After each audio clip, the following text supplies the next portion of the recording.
Robbie told me something that stuck. He said she's betting on fear. Bullies always do. The second you show you're not scared, they lose their grip. That night I went over every inch of the drone footage, not just mine but the ones I'd gathered from other neighbors. I slowed it frame by frame. I looked for anything they might twist. There was nothing illegal, nothing unsafe. Just tractors, fences, cows, and honest work.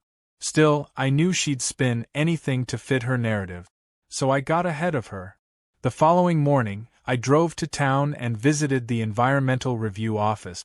I asked to schedule a voluntary inspection of my property by a third-party county official. The woman behind the desk looked surprised but nodded. She said they'd never had a complaint about my land but would be happy to send someone out. I requested it in writing and left with a signed confirmation in hand. If the HOA tried to claim environmental abuse, I'd already have the county's word clearing me. That same day I received an email from Sarah. The article had gone viral. A regional news station wanted to send a crew out for a full interview and on-site segment. She asked if I was okay with it. I told her absolutely. The more eyes on this the better. Within 48 hours, a camera crew pulled up beside the barn and set up equipment like they were filming a documentary. I gave them the whole story, from the first sticker to the drone to the phony fines. I walked them through every step, every document, every encounter. They captured it all. Right after the interview wrapped, I spotted movement by the cornfield. A familiar tan shirt ducking behind the fence line. I walked over slow, no anger in my steps, just purpose. And there she was again, the HOA president herself, standing in my field holding what looked like a soil sample bag. I asked if she was lost. She didn't answer at first, then said she was conducting a private investigation. I told her she was now officially trespassing on agricultural land without permission and asked if she preferred I call the sheriff or the press. She froze. I pulled my phone from my pocket and started recording. That did the trick. She started arguing, saying she had reason to believe my soil was leaching into the neighboring properties. She said if I didn't cooperate, she'd file for emergency sanctions. That's when I asked her one final question. Did she know my barn had audio recording installed? Her face changed. I asked again, slower. Did she know she'd just been recorded admitting to trespassing and attempting to collect fabricated evidence? That was the moment she backed away and practically ran back to her vehicle. Back inside, I saved the footage and forwarded it to Robbie. His response came quickly. We've got her. Full trespassing. Intent to falsify evidence. Potential defamation. He told me to prepare for a court date. But I wasn't just preparing. I was enjoying this. Not because I liked conflict, but because the truth was finally rising like wheat after a hard winter. She came onto my land thinking she could bend it to her will. What she didn't understand was this land wasn't just soil and fences. It was heritage. It was identity. And it was about to hand her the biggest loss of her smug little life. The courtroom smelled like old wood and nervous sweat. I sat in the front row, dressed in clean jeans and a button-up, trying to ignore the row of HOA board members sitting across the aisle. Their leader, the president who had trespassed onto my farm, looked anything but calm. She kept flipping through papers in a messy binder, whispering urgently to the lawyer seated beside her. The judge hadn't even entered yet, but I could already feel the weight of everything that had led to this moment pressing down on the room like a storm cloud about to burst. Robbie stood beside me, calm as ever. He had flown in 2 nights ago and spent every spare minute sorting and labeling the evidence we had gathered. Drone footage, trail cam videos, zoning maps, timestamps, copies of phony fines, screenshots of text messages from other affected neighbors, and most damning of all, the footage of the HOA president sneaking onto my property and admitting she was building a false case.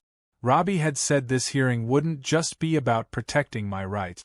It could expose the entire HOA's pattern of overreach, harassment, and possible fraud. I wasn't just here for my tractor anymore. I was here for every neighbor they'd threatened into silence. The judge entered, a stern older woman with reading glasses and a slow walk that demanded attention. She took her seat and began the formalities while both attorneys stood. The HOA's lawyer opened with a polished but hollow speech about community standards, the importance of cohesive land use, and the alleged dangers posed by agricultural mismanagement. He talked in circles, dropping words like precedent and uniformity until even the bailiff looked bored. When it was Robbie's turn, he didn't say much. He simply handed the judge a thick file and said every point of dispute is addressed inside, backed with certified zoning documents, official inspection results, and recorded evidence of misconduct. Then he added that the defendant was never under HOA jurisdiction, and the only violations committed were by the HOA itself. The judge began reading. For several minutes, the courtroom was silent except for the turning of pages. Then she looked up and asked about the drone footage. Robbie nodded and plugged a flash drive into the courtroom's monitor. The screen flickered to life, and there it was for everyone to see. The drone buzzing over my field. The red lights circling the barn. Then the night footage of one of their board members retrieving it from my tree line. The judge watched closely, then asked who had authorized the drone use. The HOA lawyer stuttered something about oversight and community safety, but the judge shut him down with one sharp word. Unlawful. Then came the audio. My conversation with the president, recorded near the cornfield, played through the speakers. Her voice, clear and unmistakable, declaring she was conducting her own investigation and admitting she had no legal right to be there. When the recording ended, the judge leaned back in her chair and sighed. It wasn't the sound of someone annoyed. It was the sound of someone deeply disappointed by what she had just heard. She turned to the HOA's lawyer and asked if they had anything further. He tried to pivot, claiming the expansion was still under review and that any actions taken were preliminary. The judge cut him off. She stated firmly that no review had been processed, no zoning change submitted through proper legal channels, and no authority granted to the HOA beyond its original boundary. She said the behavior demonstrated in the recordings and documents bordered on intimidation and abuse of power. She paused, then said she would be issuing an injunction against the HOA forbidding them from contacting me or stepping foot on my property again. She also announced that the county would be reviewing their practices for possible legal violations and recommended that the state audit their financial conduct. The courtroom erupted into a buzz. A few people in the back whispered excitedly. The HOA board sat frozen, faces pale, the president visibly trembling. The judge looked at me then, eyes sharp but kind. She said I had the right to seek damages and that if I wished to pursue a civil case for harassment, trespassing, or defamation, the court would support it. I nodded once and thanked her. I didn't need a big speech. The truth had spoken loud enough. Outside the courthouse, reporters gathered like bees around a wildflower. Microphones, cameras, flashing lights. I didn't say much. Just told them this was never about rebellion. It was about the right to live in peace without being bullied by people who thought paper authority made them invincible. One of them asked if I planned to sue. I said I hadn't decided yet, but I'd sure be sleeping better knowing I didn't have to watch the skies for drones anymore. Back at the farm, the cows were as calm as ever. They didn't care about courtrooms or legal wins. They cared about feed and shade and a clean trough. I fed them slowly, watching the sun set over the field that had nearly been taken by bureaucracy and arrogance. It was still mine. It had always been mine. And now, thanks to one ridiculous attempt to tow a tractor, the whole county knew it too. That evening, I sat on the porch with Joe and two other neighbors. We drank lemonade and laughed about how the HOA president had turned redder than a ripe tomato during the hearing. Joe said he'd been approached by another news outlet and that they were thinking of forming a rural landowners coalition to keep watch over future HOA expansions. I said it was about time someone did. We weren't anti-community. We were anti-cowards hiding behind clipboards. Later that night, I walked out to the barn and looked up at the little framed printout I'd nailed above the feed bin. The first sticker. The towing threat. Still bright orange, now laminated and labeled Exhibit 1. I left it there not out of spite but as a reminder. One small sticker had led to something much bigger. A pushback. A line in the dirt that couldn't be moved. The drone was gone. The flags were gone. The SUV had disappeared. But the land remained. So did I, stronger, smarter, and more rooted than ever.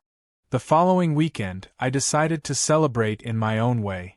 I hitched up the hay trailer, cleaned off the old Massey Ferguson that had been sitting next to the barn since last summer, and rolled it into the middle of the front pasture. Word had spread fast about the court ruling, and folks from nearby farms and small towns started pulling into my driveway one by one. Some brought casseroles. Others brought lemonade jugs or folding chairs. One couple brought a banjo and harmonica and set up on the tailgate of their truck. What started as a quiet thank you gathering turned into a full-on tractor parade and community potluck. Nobody called it a party out loud, but it felt like a victory march. By midday, a dozen tractors were lined up beside the fence, polished and running clean. Kids climbed up on them, pretending to drive. People took pictures under the banner I had draped across the barn doors. It said "Not zoned for nonsense" in red block letters. Joe brought a basket of goat cheese wrapped in wax paper. Clara from down the ridge passed out pies. The man who ran the feed store showed up with a sign that said "Local land stays local." I had not asked for this. I had not planned it. But it felt exactly right. Just before sunset, a white pickup pulled in slow and quiet. It was the sheriff. He stepped out with a smile and tipped his hat. Folks cleared a path and clapped him on the back. He walked over to me and said he'd just come from a county board meeting where they voted to place a hold on any future HOA expansions in our area until a full audit was complete. He said the state had picked up interest too and was now looking into how many other HOAs across the region had filed similar fake maps or overstepped zoning lines. He looked around at the tractors, the neighbors, the food, the laughter, and said this is how it should be. Real people, real land, no nonsense. As night fell, strings of lights glowed across the fence posts, and someone started playing a soft tune on a fiddle. The air was warm but not heavy, and for the first time in a long while, the sky above my farm felt peaceful. No drones, no clipboards, no threats, just stars, quiet voices, and the low hum of engines idling like loyal dogs at rest. Over the next few weeks, the HOA's downfall continued. The president who had trespassed was removed from her position after a unanimous vote by her own board. A whistleblower from inside the HOA leaked emails showing they had intentionally targeted properties just outside their jurisdiction to pressure landowners into selling or submitting. Several resignations followed. The county demanded a full refund of every fine collected under those false pretenses. And the news story kept growing. I received calls from out-of-state reporters and even one podcast host who wanted to interview me about rural land rights and the fight against rogue associations. I turned most of them down. Not because I didn't care but because I had fields to work and animals to tend. Fame had no place in my barn. Sarah, the reporter who started it all, came by again just to check in. She brought a small framed copy of the original article, laminated and signed. She handed it to me with a smile and said you didn't just win for yourself. You woke up the whole county. I thanked her and set it up on the shelf beside the laminated sticker that had started everything. 2 pieces of paper that told a story far bigger than they looked. I also heard from a few of the quieter neighbors. People who had never spoken up when the HOA came knocking but now felt brave enough to push back.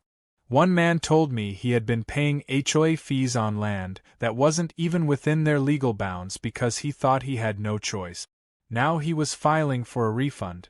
Another woman said she had nearly sold her property at a loss because of constant harassment. She was now keeping it and rebuilding her goat pen. Their stories reminded me why I had stood my ground. It wasn't about pride. It was about stopping a sickness before it spread. One afternoon, while fixing a section of fence that had sagged during the last rainstorm, I found a cardboard box left near the gate.